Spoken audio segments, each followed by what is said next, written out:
work in her community and through her organization.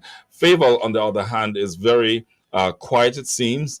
Not one of those overly charismatic politicians, but nonetheless, the fight is on. She is the Minister of Finance, and she has continued the work that was left for her. And so maybe there's some confidence in her area. Yes, yes. Have you got formed any views about the new parties? Have you solidified anything concerning them in any respect? The new parties. Well, the thing is, I wouldn't say they're new because they've been around.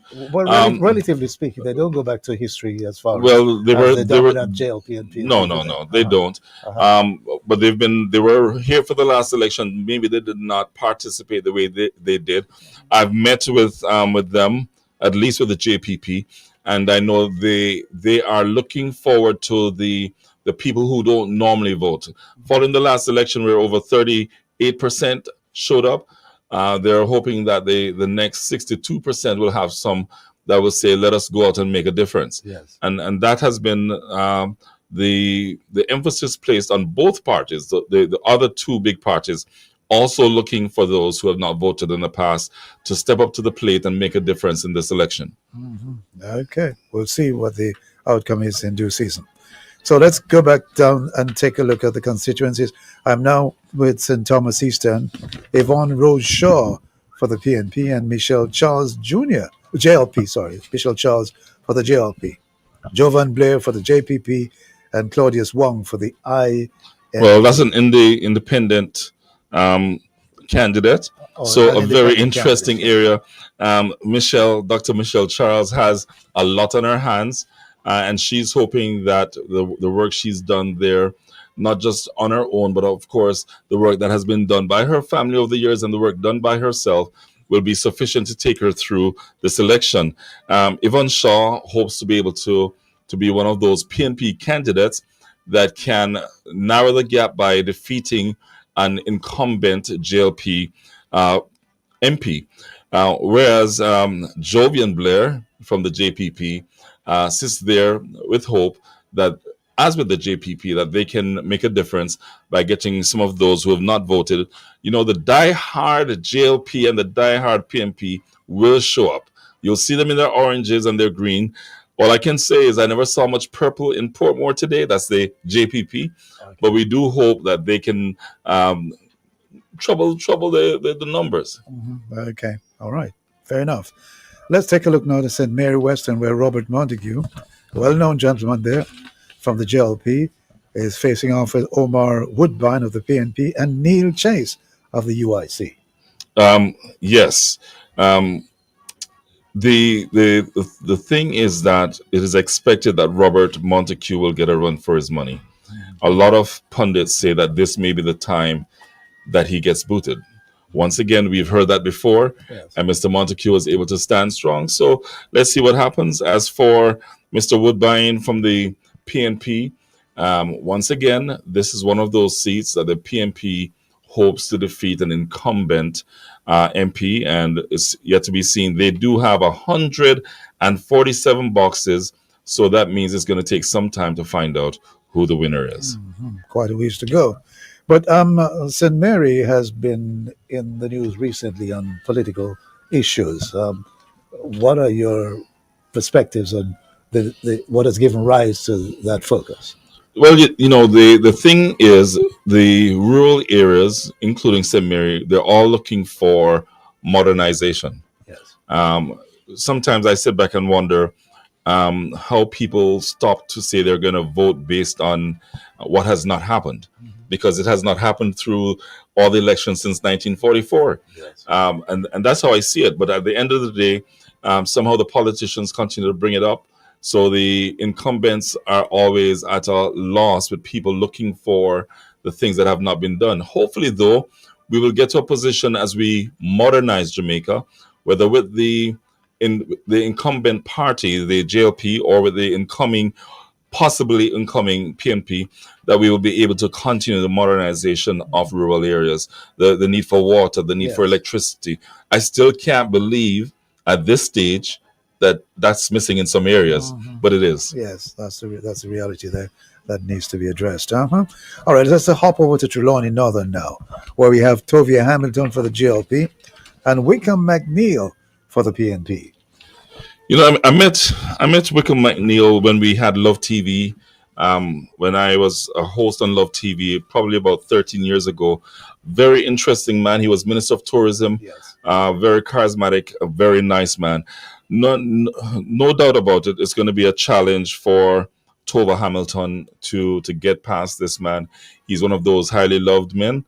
But as I've said to politicians all around, what is the work that you've done on the ground? That will, apart from those who are in those garrison areas, Yes. The work you've done on the ground, are people hearing you, seeing you, feeling you? Well, I hope that's not the problem for Wickham. All right, we'll see the outcome. Perhaps think we're due for a break now, it seems. So we'll hand back to the studio.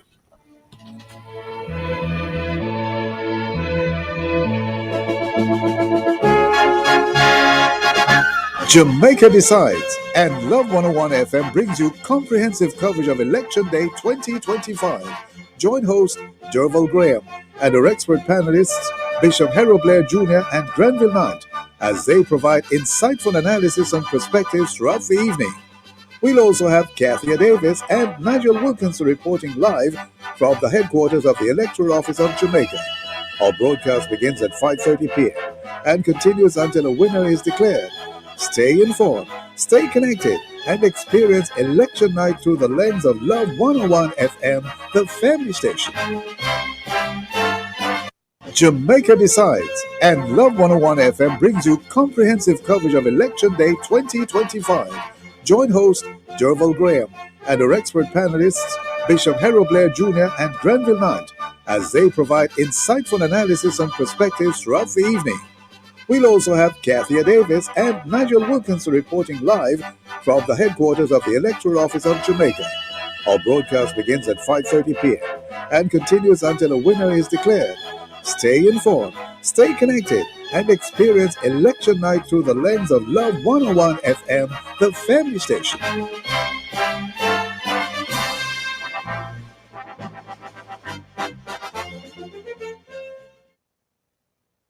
Here's why you can't afford to miss the Morning Watch. I love listening to the Morning Watch because topics are discussed and issues are highlighted that are of major importance, which in turn edify me. The Morning Watch, Tuesdays, Wednesdays, and Thursdays. I like listening to the Morning Watch. I find it very informative. I find it very interesting. The topics that are covered are very, very wide. The Morning Watch, thought-provoking, insightful, current. Listen for the probing questions with attorney at law Stokely Marshall and the in-depth discussion with Reverend Dr. Dylan Toussaint. The Morning Watch, Tuesdays, Wednesdays, and Thursdays. The Morning Watch is on the family station Love 101. I'm Itana, and human trafficking is everybody's business. Call 1-888-PROTECT to report suspected cases of child trafficking. The time by the Ministry of National Security is 6 o'clock. Many girls still lack access to period products, and they can miss up to 1 year of school because of this. But together, we can change that reality. The End Period Poverty Campaign, sponsored by Always, is here. From August 1 to September 30, for every pack of Always products you purchase, we donate a pad to girls in need. So go to your local supermarket and help our girls have access to period products.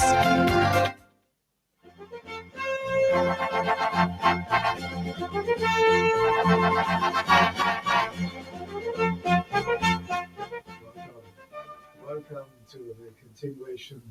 Of our coverage here from Love 101 FM. Coverage of election 2025. And with me in studio at the moment is Bishop Harold Blair Jr. We're hoping to be joined later by another expert who will be able to comment on details of the election proceedings and matters of interest related to what's transpiring tonight. We have at the electoral office Kathia Davis and Nigel Wilkinson. I think it's time now to have a word from them, so we invite either of them or both to come in and tell us what's happening out there in their neck of the woods. Good evening, Derval, and good evening to all the listeners of Love 101, the family station.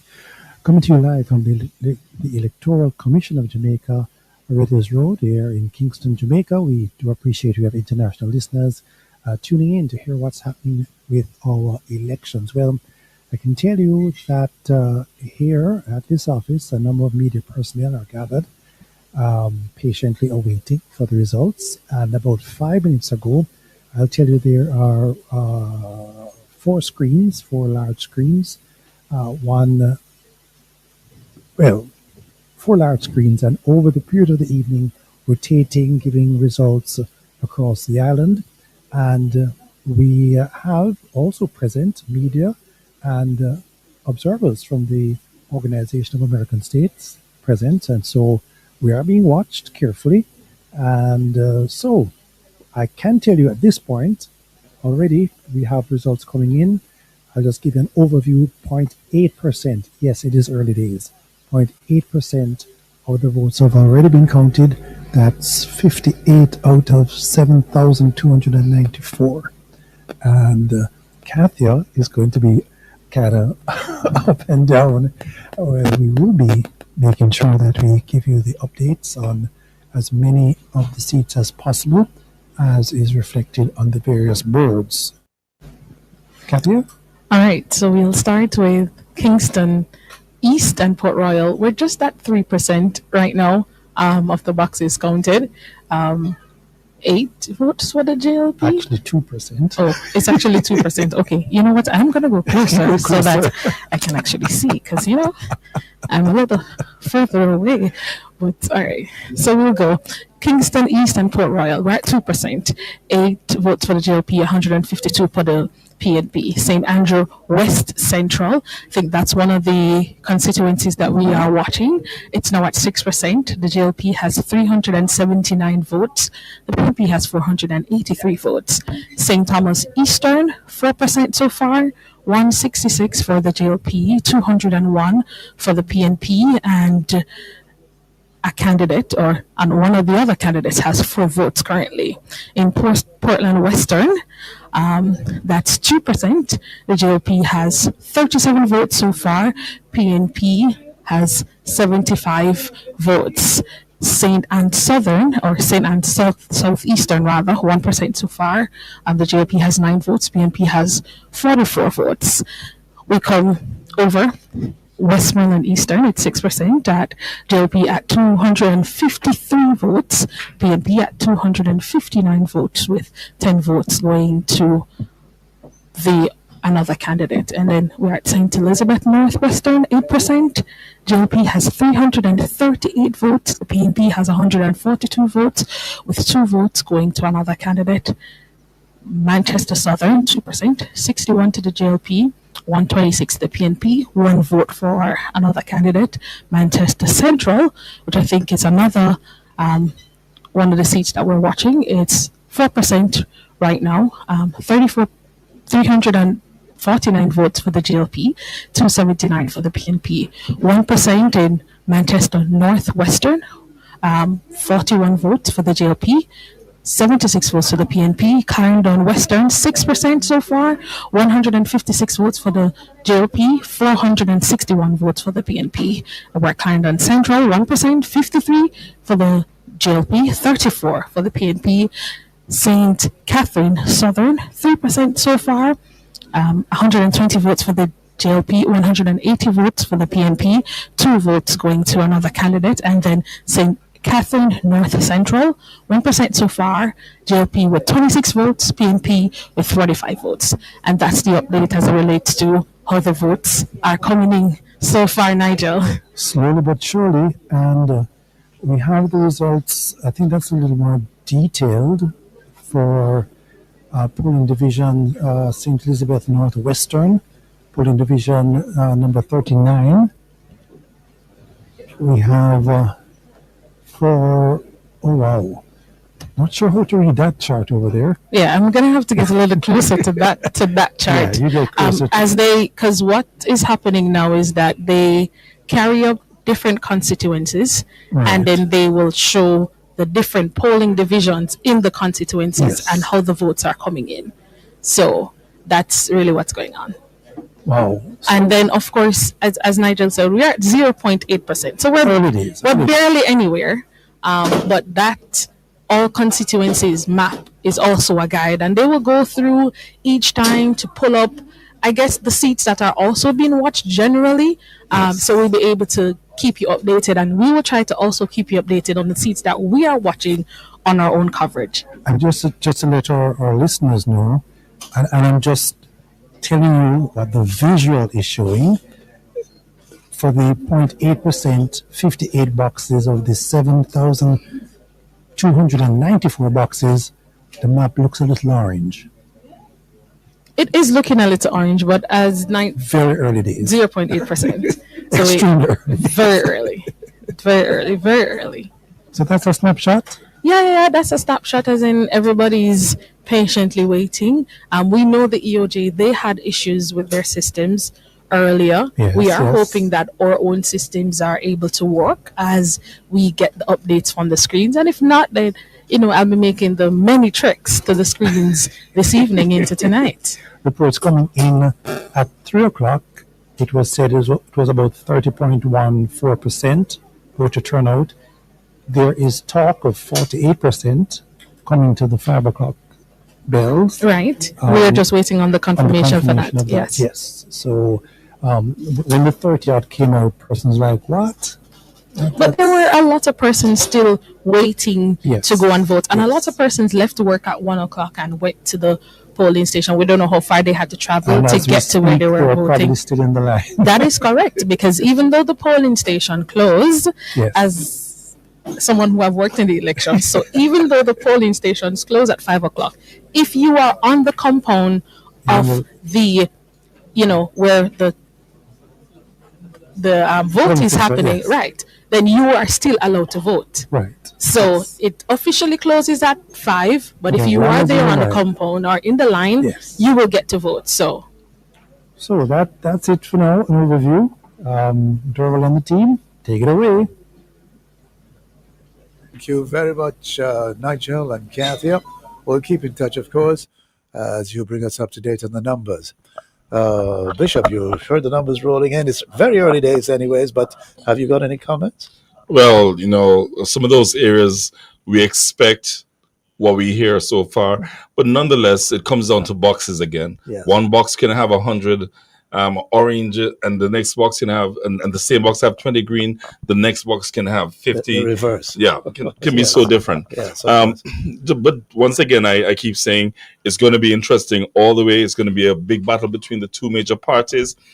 Just want to mention this is our 19th election since 1944. Very interesting. And this 19th one, as with every single one, will be historic.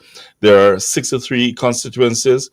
We need 32 winners. So we need 32 people representing a party to call it a day.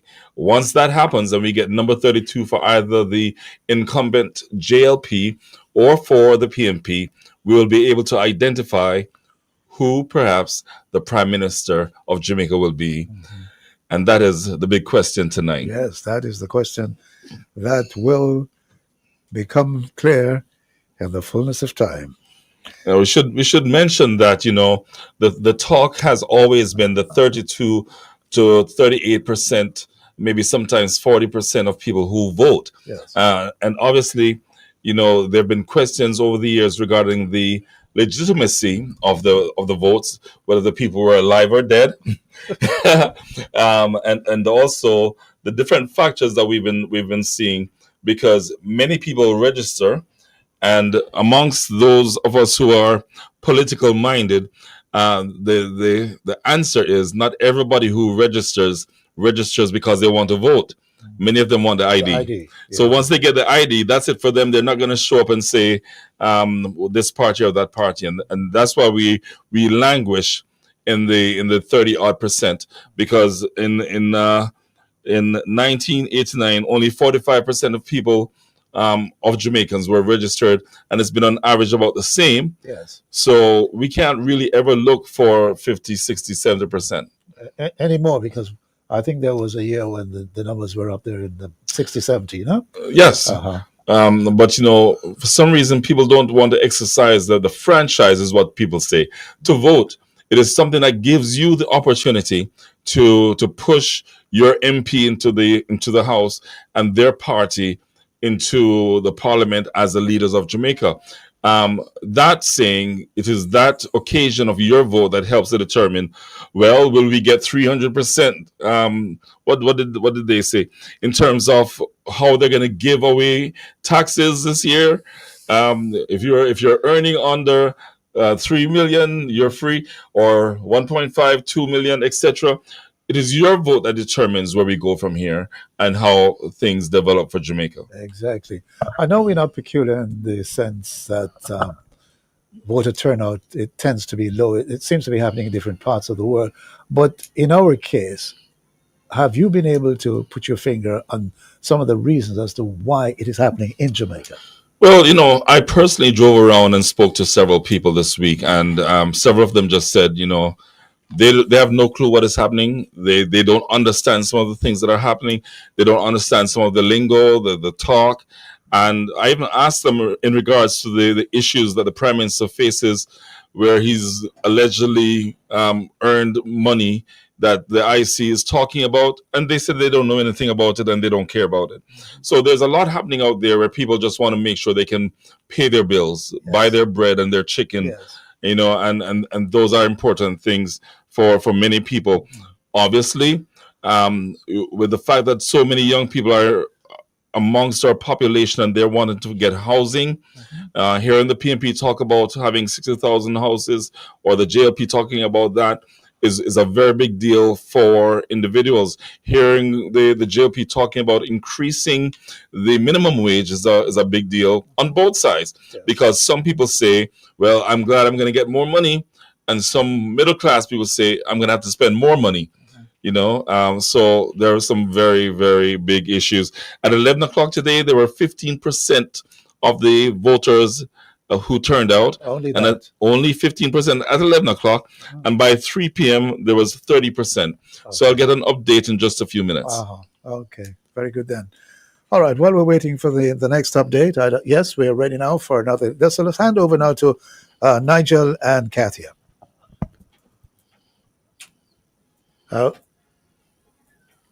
Okay, I think we're going to have a break before we hear from our guys at the election center.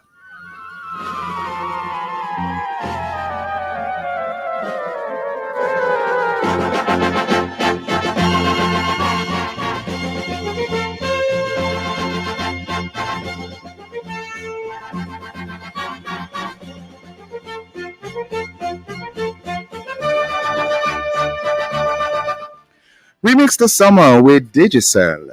Start school with amazing deals and phones, plans, and home fiber internet from Digicel. Conditions apply. Digicel, better connected for back to school. The time by Digicel is 6:15. Jamaica Decides and Love 101 FM brings you comprehensive coverage of Election Day 2025. Join host Derval Graham and our expert panelists Bishop Steve Blair Jr. and Granville Knight as they provide insightful analysis and perspectives throughout the evening. We'll also have Kathia Davis and Nigel Wilkinson reporting live from the headquarters of the Electoral Office of Jamaica. Our broadcast begins at 5:30 p.m. and continues until a winner is declared. Stay informed, stay connected, and experience election night through the lens of Love 101 FM, the family station.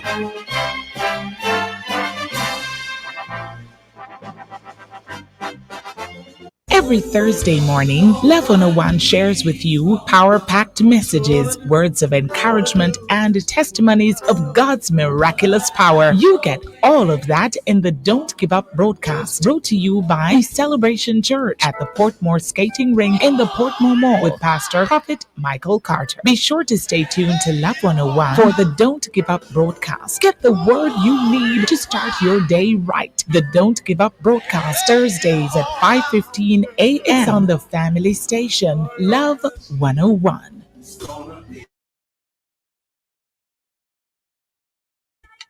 for small people with fancy fashion.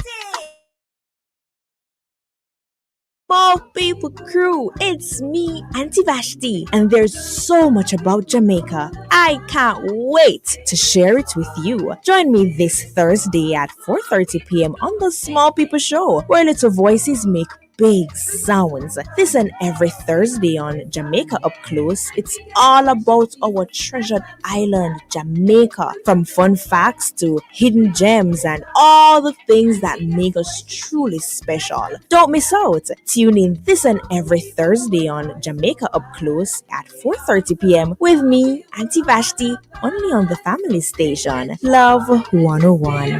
Small people doing big things forevermore.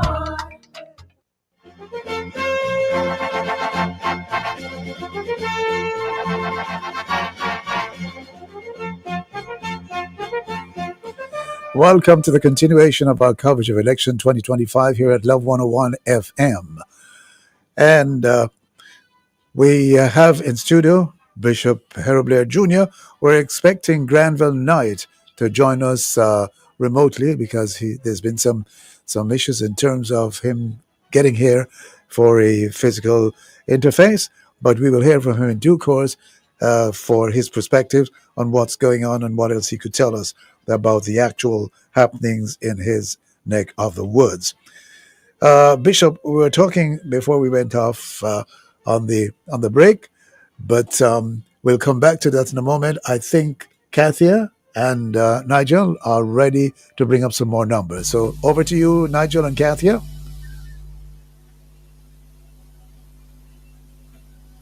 Are we there, Nigel? Thank you. Okay. I think you're hearing me now. Yes, we're hearing you now. Thank Go you, right Mr. ahead. Derval.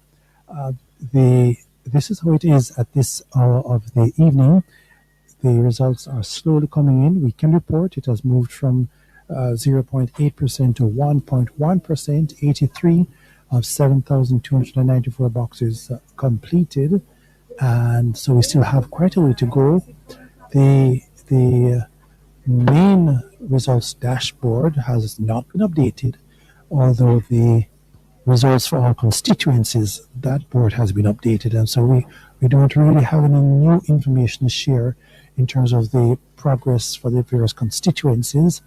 And I will share with you that even that dashboard that they have showing us all the constituencies, we're trying to find the person to move the board up because it cuts off at St. Catherine or that Kathy I shared with you. But that's the nature of things in the early hours here at the ECJ, EOJ, and we hope that in the next 30 minutes or so it will pick up. I will tell you all the media houses basically are here twiddling their toes waiting for the results to come in, but that is how it is at this hour of the evening. It's slow to go, and then about 7 thereabouts it picks up as, of course, the boxes are being opened and counted. 1.2%. It just moved up, so 85 of the 7,294 boxes counted. A long way to go, and we have no results yet on the by-elections coming in, and so it's going to be quite an evening, Derval, quite an evening as you wait for the results. All right, thank you, Nigel. So it seems we're in for the long haul anyway, to make sure our listeners are kept abreast of the latest development as we cover the election 2025. Right. So we're going to look at another constituency, Bishop, Trelawney Southern, where we have Marissa Dalrymple Filbert for the JLP and Paul Patmore for the PNP.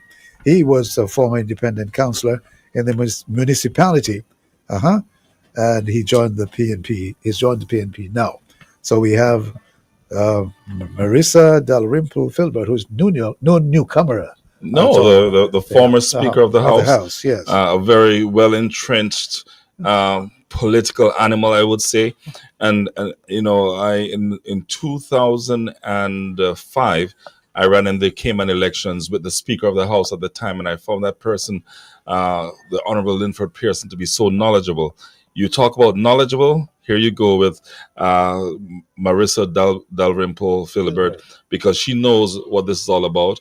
But no doubt about it, you mentioned that Paul Patmore does have his experience. And so we've not heard anybody slinging too much dirt out there in this political arena this year. And so she's been able to get around all the historical situations over the last 2 to 3 years. But no doubt about it, every seat is going to be challenged. And already, with the early stages of the boxes being counted, I remember just a few minutes, I heard the result coming in from St. Thomas Eastern. It was 166 votes for the JLP, and I think it was about 201 for the PMP. And if you look at the map already, just the early stages, the map with all that's taking place, with the counting that's been going on, is already very orange. But we'll have to see what goes on through the rest of the evening. Okay.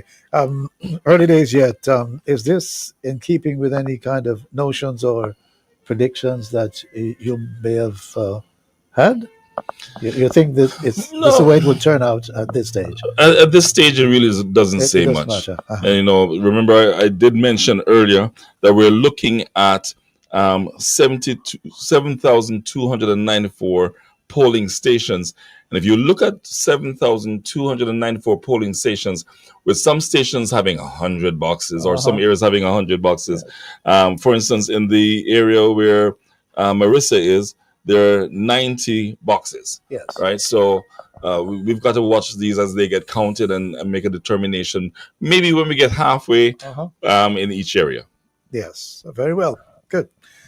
And moving over now to St. James West Central, there we have Dr. Andre Horton and Marlene Malahoo Ford. Yes, I had the pleasure of having a chat with Marlene Malahoo Ford when I went to pray at the JLP's event in Halfway Tree. Obviously, somebody told me today that they didn't want to hear my comment because they determined that I was a JLP by praying there. And I said, well, as a pastor, I never say no to prayer because prayer is communication with God. And at the same time, I got called from my friends in the PMP that said they appreciated the prayer. That night, I spoke with Marlene about the Constitution, and she was a very knowledgeable and conversational person. But I should mention that this is not going to be an easy election because my friend Andrea Horton is a very knowledgeable man and one who has spoken for the PMP many times regarding finances. Yes. So depending on how they've marketed him down there, it should be a very interesting conversation, or not conversation, a very interesting competition between the two of them. Yes.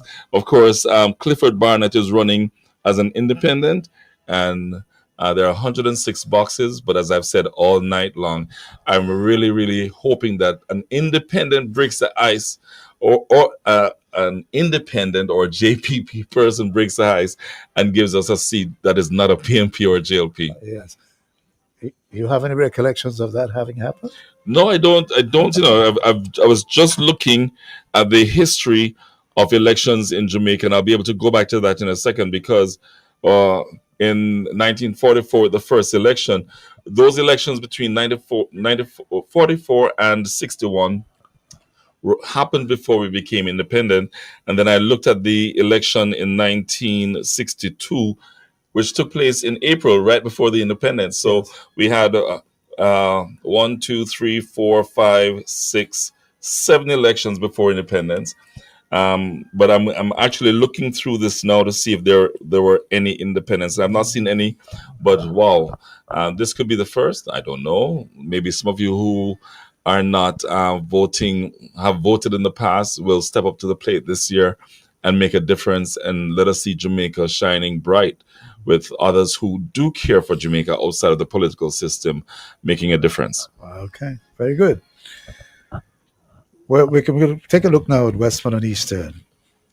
And we see they have some candidates there. And point of fact, my notes say that's where you find the most candidates. Yes, I see 1, 2, 3, 4, 5, 6, and that represents the JPP, the PNP, the JLP, the Independent, Derek Robinson, and also Winston Wright from the UIC. Are there any names I recognize there? The PNP has Dayton Campbell, the chairman, The Secretary General. Secretary General, and I did see him singing some nice gospel songs on some of their broadcasts.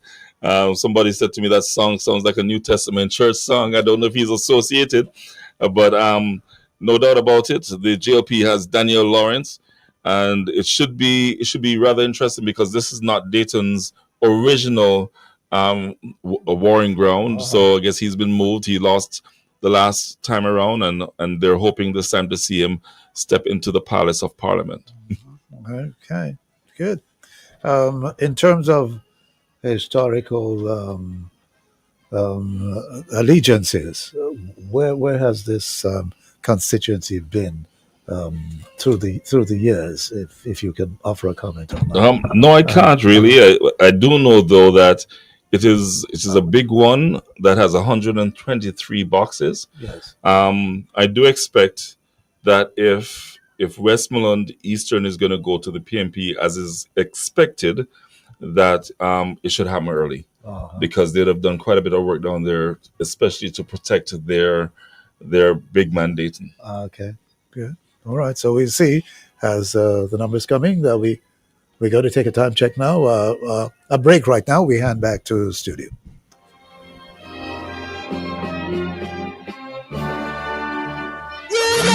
Remix the summer with Digicel. 100 lucky winners win $100,000 each, plus surprises all summer. To enter, buy a SIM, 7-day plan or higher. Switch to Digicel. Be an active postpaid or Digicel Plus customer, or receive US $15 or more from abroad. Gift a friend a plan. They could win $25,000.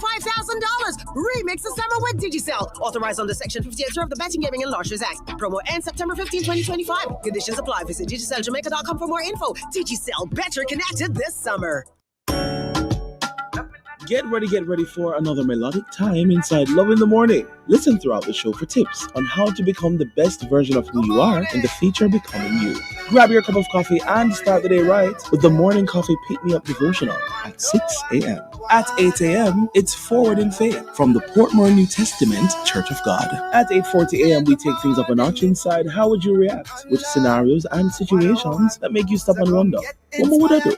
What could I really do? And then at 9:30, we bring you the Voice of Power, brought to you by the Power of Faith Ministries. Stick and stay with us. This Take Me Back Thursday inside Love in the Morning, 5 to 10 a.m. on the family station, Love 101. Make sure your belly on board. You're listening to Love 101 FM, the family station.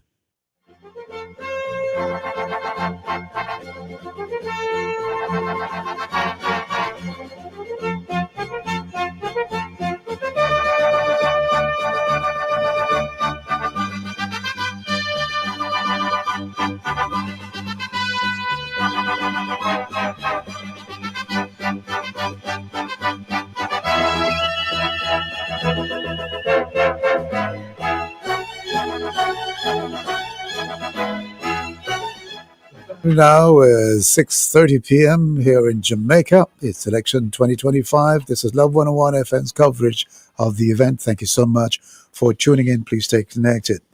We have now joining us political analyst Granville Knight. So let us welcome him. Good evening, Mr. Knight. Hey, good evening, gentlemen. How are you? Good evening, Jamaica. We're doing well. We're glad to have you. We're sorry to know that you had some obstacles, but we're happy to know you've been able to overcome them to join us here in our coverage of election 2025. Thank you so much. Yeah, man. The thing about election is election days are always uncertain. Yes. We just never know. Yes, you ride out the storm anyhow, and we're glad you're here to join us. Now, tell me from your perspective where you are, what have been your observations all day, and any kind of comments that you would like to make. We can receive them now. I think today has been a relatively peaceful election, despite a few disturbances here and there. getting reports from some of police divisions across the country, where I have a few friends and associates. It's the same, uh, the same issues in regards into, they want to ensure that the ballot boxes are sealed. They want to ensure that all their persons came out. So today was a very active day. Uh-huh. As it relates to the we are still waiting to see. One of the greatest things that we're looking for is a total percentage of voter turnout. Yes. That is going to be one of the main things, because the theory is that if the voter turnout is large, then larger than predicted, well, large as predicted by Dan and suppose about 50 something percent, then it is expected that the People's People's return, National is it? Party will return to power. However, if it remains low at the 30% to 40%, it's going to be a very tight race, and they think that may favor the Jamaica Labour Party. Mhm. Okay. Where exactly are you located, Mr. Knight? Hello? I'm currently in St. Anne. Okay, St. Anne. Uh-huh. And things, that's where you've been all day long, or you've been moving about from place to place outside of the parish? I was outside of the parish for the last couple of days because of where I'm in St. Anne. It's a bit difficult, but I've been to several places. I've been to Clarendon. I spent some time in Portmore as well, and I've Uh-huh. been trying to call my contacts in the different constituencies just to find out what is happening on the ground. Yes, yes. And they're telling you what, in summary? All right, so in summary, it's mixed views. We are seeing a large voter turnout. We are seeing a large voter turnout for both parties, and everyone is boasting that I think this party is in the lead and that party is in the lead. So we're just waiting for the votes to start counting. Yes. Especially, and there is special attention being paid to those seats that are what we consider the normal swing seats within an election. Yes. And of course, we're expecting also for the PNP to regain a significant amount. That is what is being theorized by the person that I'm What's hearing this? from. Okay, very good. All right, thank you so much. We'll be checking in from moment to moment. We have. Yeah, man, I'm here, man. I'm here. Yes, good. Right. So, Bishop, you heard his report. You want to comment anything Yes, about that? we're looking to see what the turnout truly is like for this election. And yes, it's expected that if there are more, then there may be people who want to vote for change. Yes. On the other hand, I've thought and said to myself, in speaking with several young people this week, that they are happy with the direction we're going with the infrastructure. They're not concerned about the handouts, and they want a continuation, and they were prepared to go out and continue.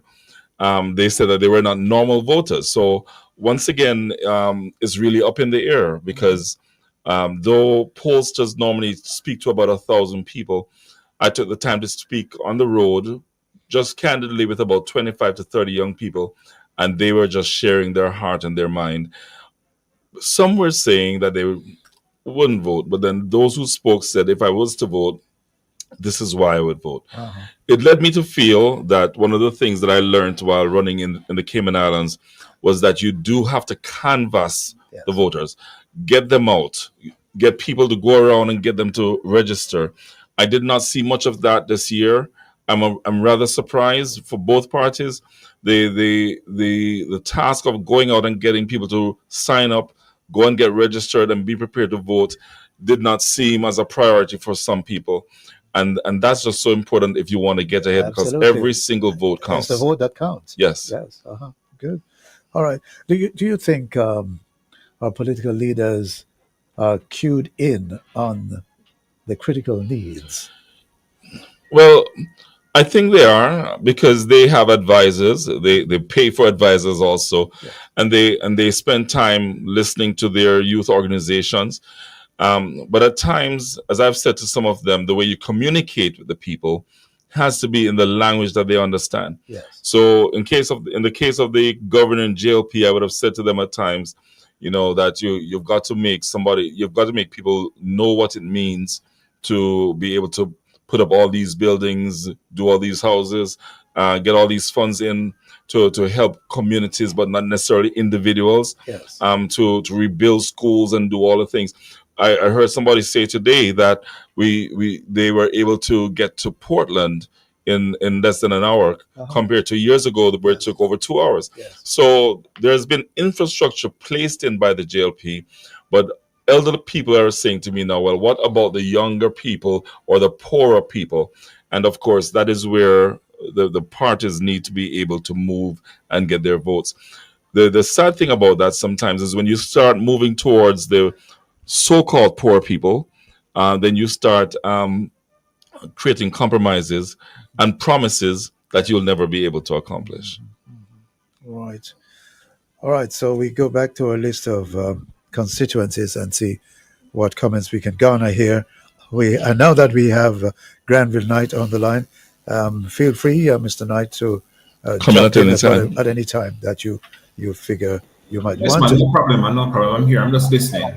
Okay, very good. I'm just checking to make sure because I know technology sometimes can be a bit unreliable, and I don't want to assume that you're able to hear us all the way. So the last one we looked at was the Southern Trelawney with Mrs. Marissa. Yeah, we did look at Westmoreland Eastern with Dayton Campbell, the 6 candidates in that area. Okay, yes, that is correct. We looked at that one too, and would you like to offer a comment here, Mr. Knight, considering that that's the constituency, that's Westmoreland Eastern, with the most candidates? What does that signify to you? Mr. Knight? I hope we haven't lost him, but I'm not getting a response. You covered the ground there already, Bishop. So until we can get back to Mr. Knight, let me move on to another place, and that is St. Elizabeth Southeast with Franklin Witter for the JLP and Norman Scott for the PNP.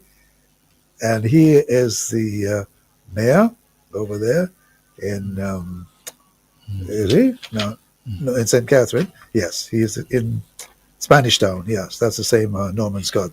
Wow. We have Spanish Town. And we have Raymond Dobbs of the JPP. Yes, 3 candidates there. Franklin Witter and Norman Scott, perhaps a bit known, and Norman technically out of his area. So that'll be interesting to see how the voters in that area take to him. St. Elizabeth and Manchester have given us some unexpected votes over the years. We thought we had seats set apart for some candidates like the PMP did with Mr. Bunting. But of course, that went to the JLP. Unbelievable. So we can't just call any seat for anyone anywhere, even in some areas that we think are solidly JLP or PMP. So this will be a very interesting run to see how Norman does in St. Elizabeth. So this is one of the places where it's unpredictable. We don't know until we know. Yes. Okay. Have we got any further word from Electoral Center? Yeah, I think it should be interesting out there because I heard that Wickham McNeil was several numbers behind the JLP candidate out there.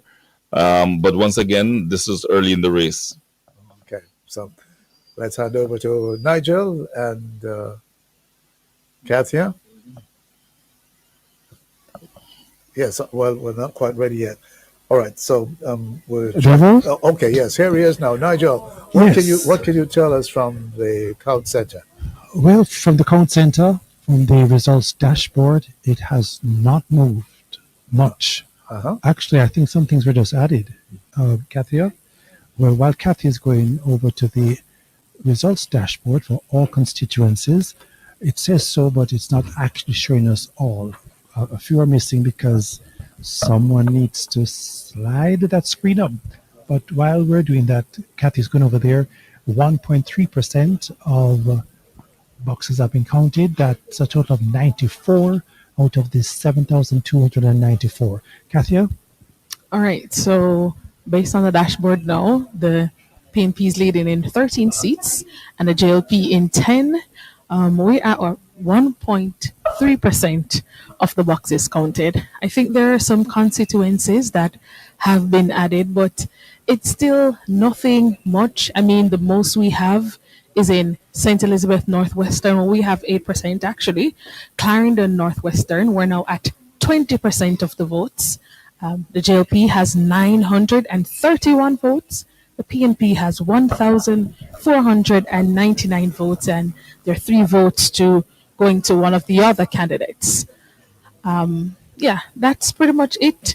Westmoreland Eastern, I know that's one of the seats we are watching as well. It's at 6%, pretty even. The JLP is at 253 votes. The PNP is at 259 votes, and 10 votes going to another candidate. So still early days. We're still waiting. We're still here at the EOJ, still not being able to see all the constituencies. So we're only seeing maybe, I'd say, 53 of the 63 constituencies. So we are hoping to get update on the other 10 constituencies in our next update. All right. Before you run away, though, Kathy, is the local government segment of the election not, the results are not coming in at this point? Is it being handled separately? Let me take that, Derval. We see nothing here, no results for any of the local government elections on any of our screens as yet. As soon as that pops up, we'll be certain to let you know. Okay, I'm sure you will. But I just wonder, is it being handled separately, or there is a screen that we see up. Yes. I believe Kingston and St. Andrew. I'm not sure if that is it. But, okay, there's nothing on it. Yes, there's a separate screen, but no results as yet. Okay, very well. I'm sure you'll keep us updated in due course. Definitely. All right, we're looking forward. Yeah, it's going to be a long haul at this pace. Yeah, looks that way, but we're prepared. All right, so we look there. We just heard that updated. Nothing much has changed since the last time we checked in with our people there who are keeping tab of the numbers. And we're taking the opportunity also to go down the list of constituencies and the representatives who are vying to become members of parliament. Just before we took the break there, we were looking at St. Elizabeth Southeast, and we had there Norman Scott and Raymond Dance. We heard from Bishop Blair Jr., and I wonder if Mr. Knight might want to give us his perspectives on what's happening there. Which seat are we looking at?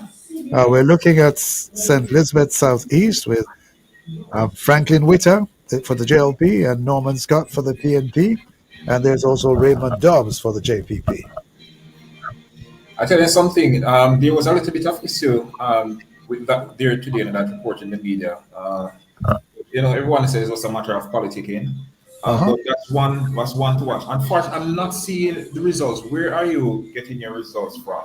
We're getting straight from the counting center. I think they're located on Red Hills Road, so far as I'm told.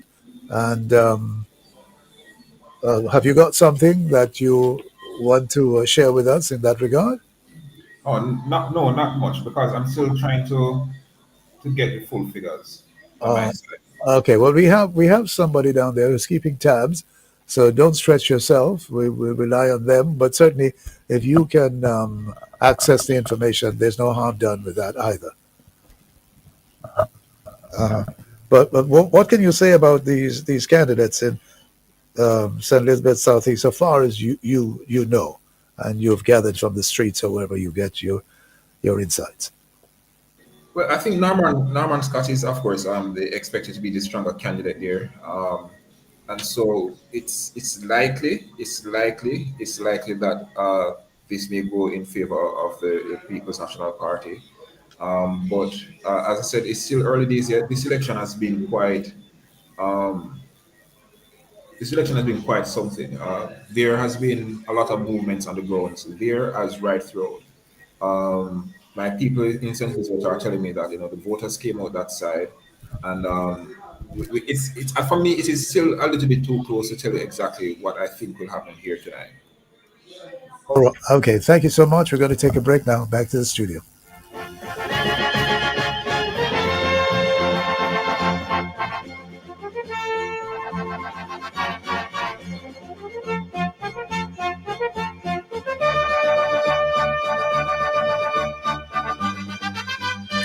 Time on Love 101 is 6:46.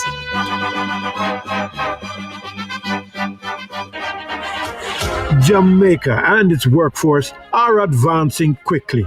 Life-changing opportunities are arising. You need training and support.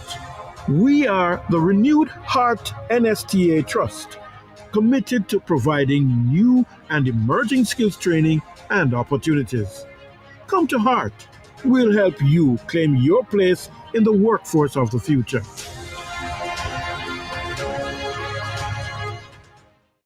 You can see the face, but not the heart. Those who want to do you wrong. So many times. Bless up. This is Christopher Martin. Human trafficking is a crime. Let's unite to end human trafficking. Be wise, open your eyes, spot them, stop them, and report them. A message from the Ministry of National Security. No shadow at the dark. No shadow at the dark. Receive words of strength from the Voice of Power with Bishop Dr. Delford Davis. The battle of seed has been declared many years ago and it's still raging. I will put enmity between thee and between the woman, thy seed and her seed.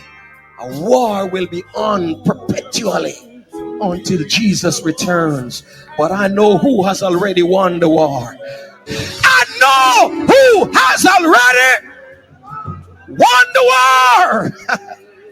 That's the Voice of Power with Bishop Dr. Delford Davis, brought to you by the Power of Faith Ministries International in Portmore. Voice of Power comes to you every Thursday at 9:30 a.m. right here on the family station, Love 101.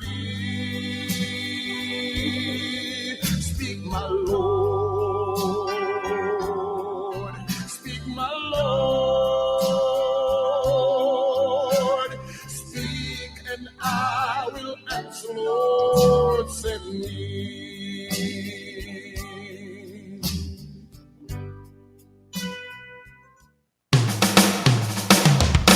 You're invited to listen to Dollars and Cents every Thursday at 8:16 a.m. We'll give you tips on how to make your money count, how to save, and how to grow your worth. It's all inside Dollars and Cents, brought to you by BPM Financial Limited, taking you higher. That's Dollars and Cents every Thursday at 8:16 a.m. on the family station, Love 101.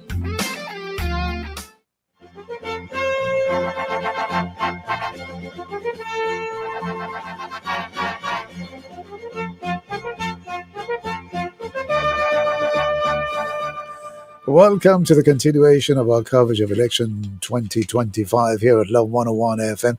Thank you so much for tuning in. All right, with me here in the studio is Bishop Derval Blair Jr. and online we have Mr. Granville Knight.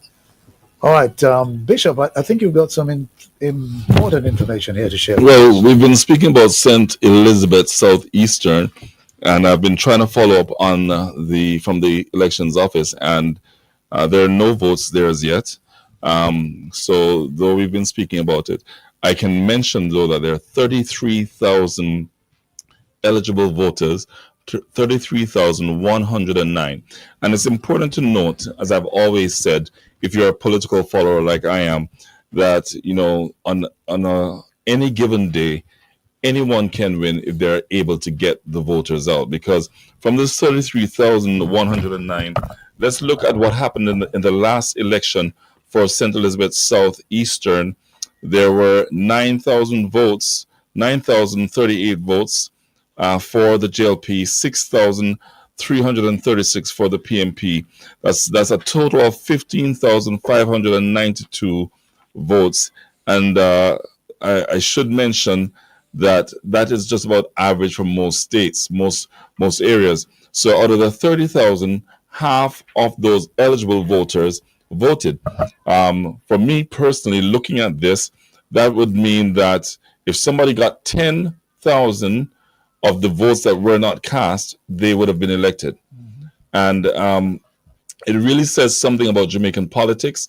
And I say this publicly because if you are an individual or a third or fourth party and you spend the next 4 or 5 years working on the ground, you don't need any of these JLP or PNP voters to win. There you go. All right. Good. Okay, so we move on now to another constituency, if we might. That's Manchester Central. And over there we have Rhoda Moy Crawford, a very popular name in this political discussions that take place in the media. She's for the JLP, and she's going up against Donovan Mitchell, who is the mayor of Mandeville. What can you tell us, you expert? Well, so far 349 votes for Rhoda May and 271 votes for Donovan. We should mention here that there is no third candidate in this area. 42,182 eligible voters, and so far 620 votes have been cast, 1% of the turnout. Maybe we could hear from our other analyst before I give you the stats from or maybe he has it. I don't have the stats. This is also very important. This is Manchester, which one? Manchester Central. Yeah. So in Manchester Central, the last election we had 14,000 votes. Manchester Central, 15,311 votes, and you have 38,838 at that time. So it's increased. It's increased by 4,000. I wonder how many dead people have come out of this.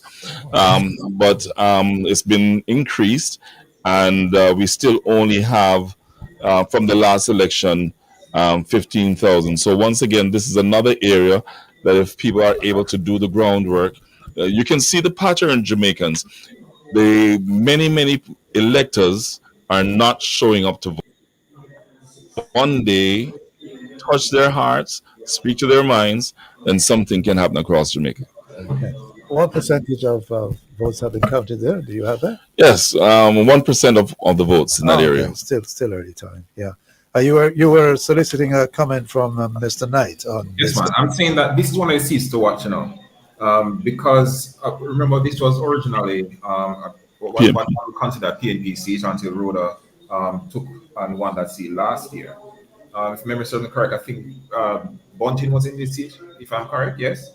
And so we are expecting this is one of those seats that we are watching. We are hoping many persons are looking and saying that could the PNP reclaim this seat?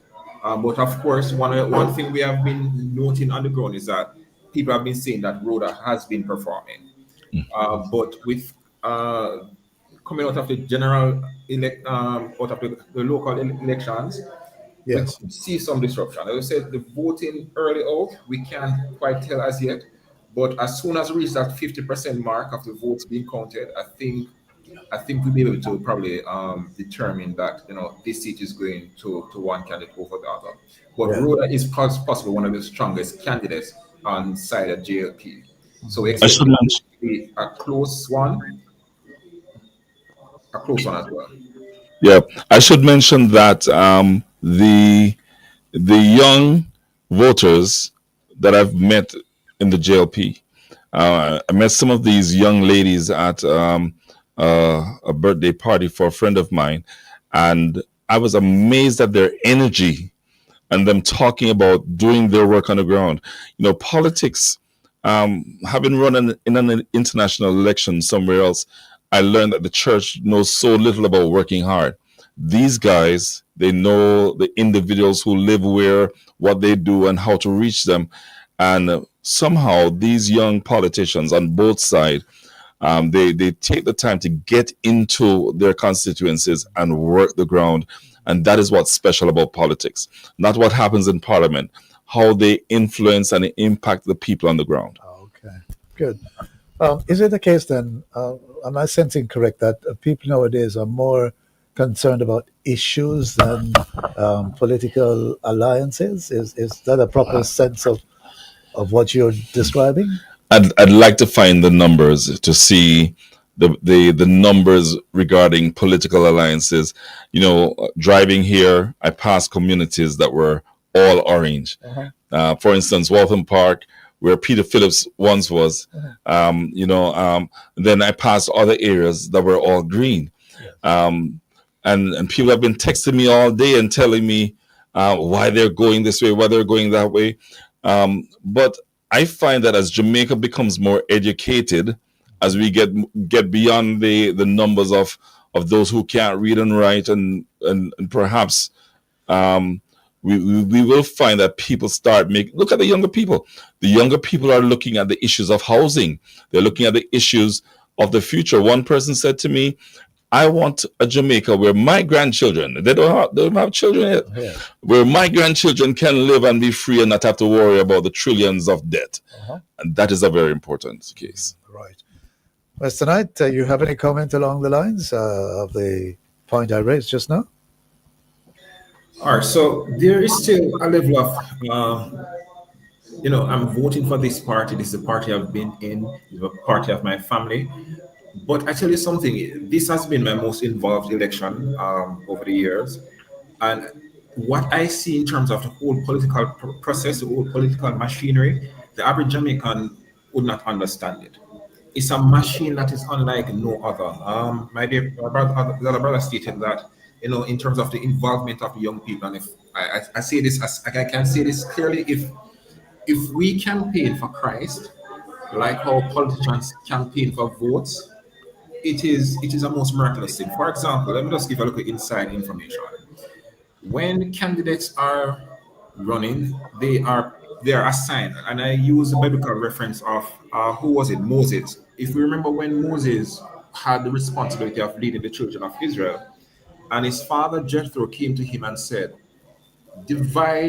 find men that is in charge over hundreds, that is in charge over 50s, and that is in charge over 10s. And that is exactly how the whole canvassing work is done. You have persons who say on each political side will say, okay, I'm in charge of canvassing and working with these 10 persons to ensure that they vote. Then you have someone who's in charge of that cluster of 10, and that goes up all the way in all different political divisions. And so when I realized, I'm like, but they are using biblical principles to win elections. And I realized if we do the same thing for Christ, and we know, that the church is in charge of this constituency, but this family is probably in charge of that set of persons there, then I think sooner or later we can win the world for Christ. And the true election, the true ruler of this world can come to reign, and all of this will not make sense. But look at the election looking at the election itself, what I can say is that there is especially after the last two major moves, after the down and support, and that is the debate between the prime ministers and the proposal of the current government, the JP government, and the raising of the minimum wage. You see there a swaying of opinions, even amongst persons who say, okay, I vote for Labour, right? Because they didn't listen or like what the JP was offering as a raise. So they think that the economy was going to crash. They believe that is a foolish policy. And so they may now vote for Marky G because they think Marky G is now looking prime ministerial. We haven't seen much of him, but we like what we saw the debate. And so as you have identified, as we become more educated and we are becoming less fearful of having our political opinions, you find that more persons are involved in the whole voting process and decide that, hey, I can vote any way that I decide to. If my MP is not performing and I like the prime minister, I'm not going to vote for that person. All right.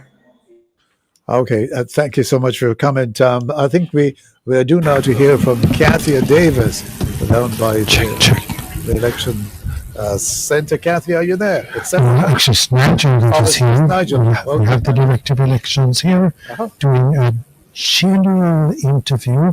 So, Kathy will try and catch what's happening over there now.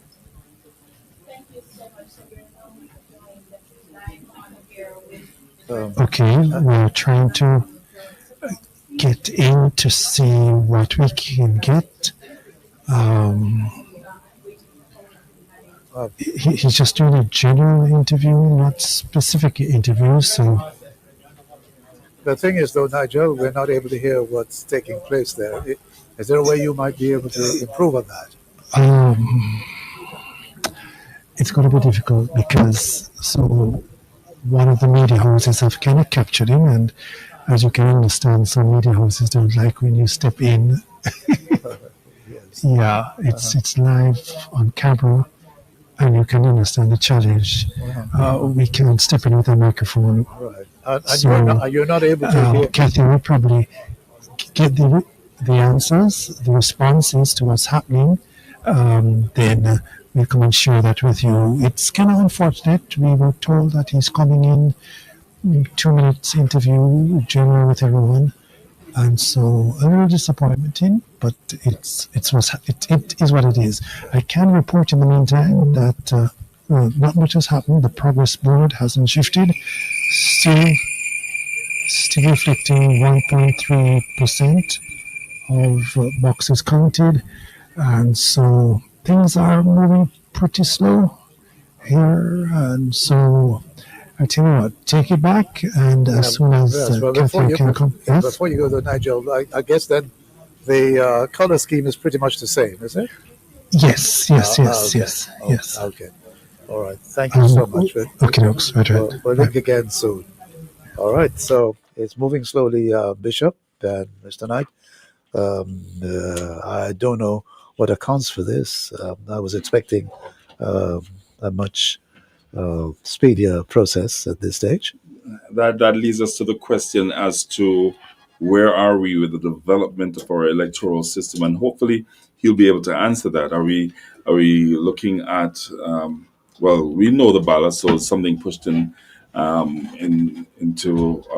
a box, but in terms of being able to do it like other countries, I guess they're not much different, so we can't expect much other than waiting for them to be counted. Yes, I know we can't affect the process, but I do have a reminiscent sense that things in the past were going a little faster than it seems to be today. Am I mistaken about that? No, you're not, because this time, even 5 years ago, we were a bit ahead. But keep in mind, this is only 7 o'clock, and the polls closed 2 hours ago. And looking at what we are seeing, 1%, 2%. It has gone a lot faster. But maybe I can mention with the time that we have until they tell us that they're already there, that the JLP won the elections in Jamaica in 1944, 49, 62, 67, 80, 83, 2007, 16, and 20. It tells us that the PNP have had a record of going ahead with 2 and 3 terms. They've won more elections, 1955, 59, 72 when Michael Manley came in, and 76, 89, Manley again, 93, 97, 02, and then in 2011. The PNP have had that record run of 1989, 93, 97, and 02, mostly led by the Honorable P.J. Patterson. And this time around in 2025 will be the first election led by Mark for the PNP, Mark Golding. This will be his first time around. So let's see. The PNP have not had a record of keeping their leaders after a loss. And I was thinking about that this week. If Mark loses, what next for the PNP? Perhaps an even bigger question for the GLP after all the allegations against the Prime Minister. If he loses, what next? And who will take over from there? Yes. I guess those are fair comments there. I guess they're ready. They're ready for. All right, thank you. We go back to Kathy and Nigel. All right, thank you. We're still waiting to get Director Glasspool to speak to us. The level of voter turnout for today. Not yet. We're tallying the final of yours. After 3 p.m., it was 30%. Okay. Up to 3 p.m. So we should get up to beyond that later on. Um,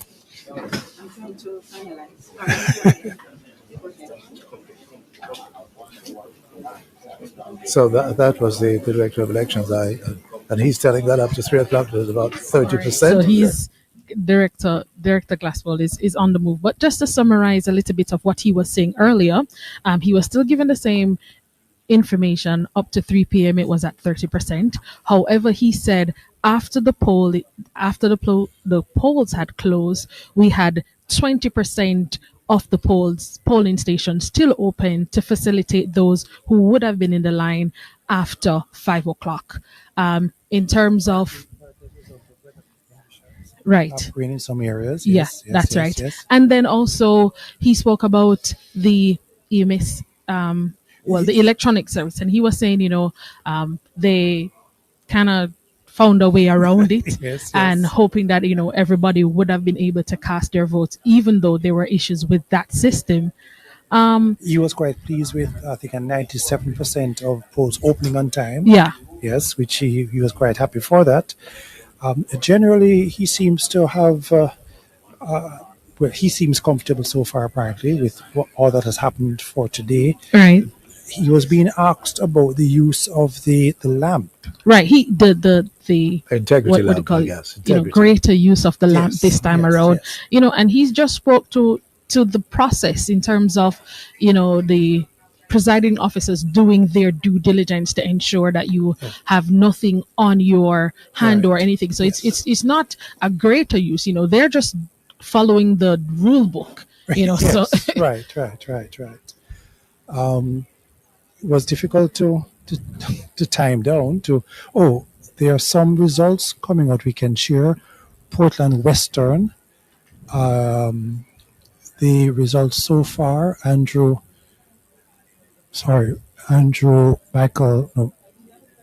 getting the name mixed up.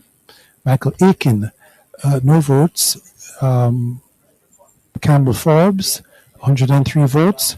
Darrell Vaz, 149 votes. That's 59%.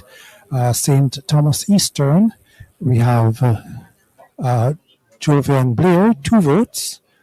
GLP, 166 votes for Dr.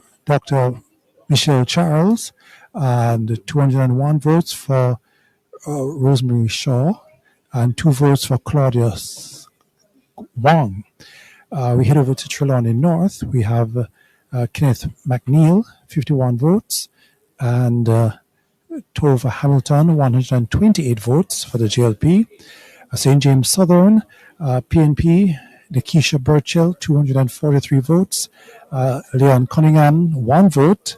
And for the GLP, Edward Davis, 198 votes. I've been slipping in identifying the parties because they only give independent GLP and PNP. I guess the other is for JPP. We have some results now for the, what is it now, Kingston and St. Andrew, 9.2%. Okay, I'm not sure. Okay, 9.2%, 10 of 109 boxes completed in the Kingston and St. Andrew division. You have St. Andrew West Central, 28.6%. Olympic Gardens, 28 point, kind of not sure how to read this. It's not as clear as the other. But I'll get back to that. We're dealing with the local government now, but just how the information is put there, not too clear. Okay, Olympic Gardens, 28% of the boxes counted. The GLP has 409, the PNP 569. That is basically what's there. Local government really going very slow in the counting. So I think that's as much as we have right now. And so, yes, what we will try and do is to use our social media to send some of the information to you, Derval, that you can, when you're not with us, you can still have information. Right.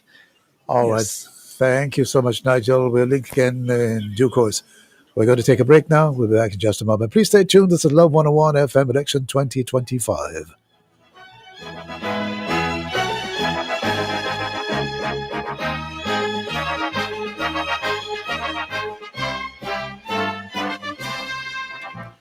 The following hurricane tip is brought to you today by Grace Kennedy. Make a good move today.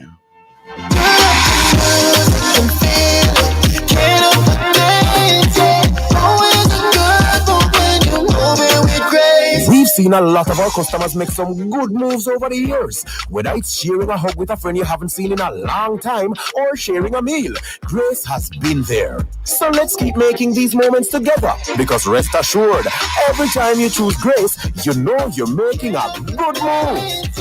Always a good move when you're moving with Grace. This is Hurricane Alert, a bulletin of hurricane preparedness tips presented by Love 101 FM.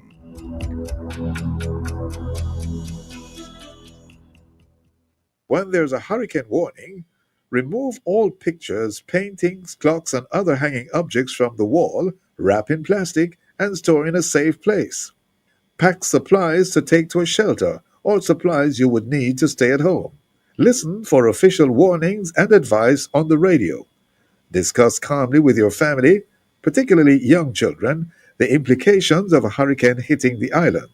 Your ability to remain calm will be a source of reassurance for them. Involve all family members in precautionary activities, as this will help preserve calm. You've just heard Hurricane Alert, a bulletin of hurricane preparedness tips. Keep listening to Love 101 FM for more helpful tips when next we present Hurricane Alert.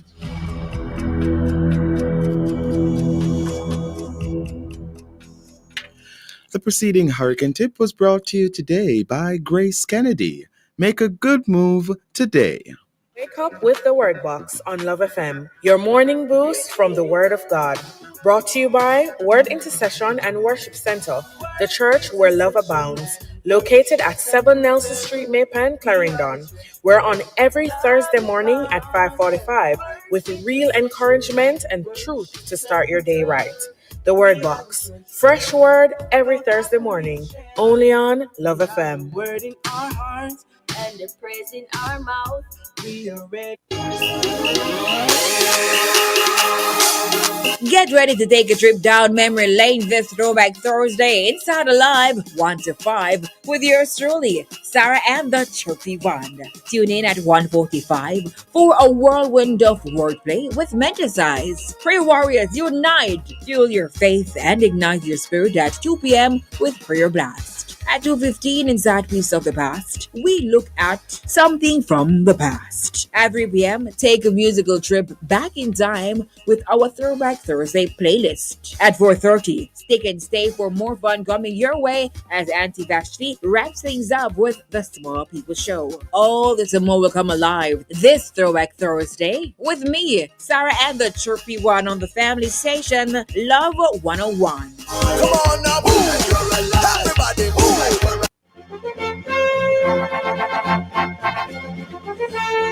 Welcome to the continuation of coverage in Election 25. This is Love 101 FM. We're going to be taking a break now to bring you through the Bible, to be followed at 7:30 by the jazz programming. We'll be back at 8 o'clock. Things are moving pretty slowly at the electoral office, and we are going to be hoping that when we come back at 8 o'clock, we will have the latest update for you, so stay tuned.